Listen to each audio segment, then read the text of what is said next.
ফিরে প্রতিটা কেন্দ্রে গিয়ে মিছিল করতে পারবেন আপনারা?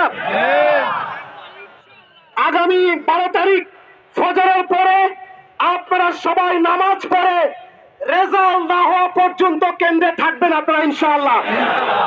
আমি মহিলা মায়েদেরকে বলবো, আপনারাও আগে রান্না করে মেহরবানি করে ভোট কেন্দ্রে অবস্থান নেবেন। কোনো অবৈধ ভোট হতে দেব না আমরা।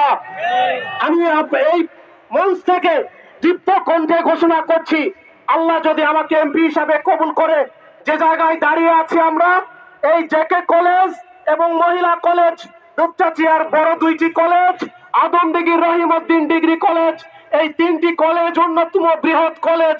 আমরা এই তিনটি কলেজকে সরকারিকরণের চেষ্টা করব আমরা ইনশাআল্লাহ। আল্লাহ যদি আমাদেরকে দেশের সরকার গঠনের সুযোগ দেয়, তাহলে আমরা এই তিনটি কলেজকে সরকারিকরণের সর্বাত্মক চেষ্টা করব। আমরা সান্তাহারে একটা আন্ডারপাস তৈরির চেষ্টা করব। দুপচাচিয়া পৌরসভা এবং তালুরা পৌরসভার যানজট নিরসনের ব্যবস্থা গ্রহণ করব। আমরা দুই উপজেলার স্বাস্থ্য কমপ্লেক্সকে আধুনিক মানে উন্নতি করার চেষ্টা আমরা করব ইনশাআল্লাহ। আমার ভাইরা, আমার আদমদিঘিবাসী, দুপচাচিয়াবাসী, আজকে শেষ ক্যাম্পেইন। আমি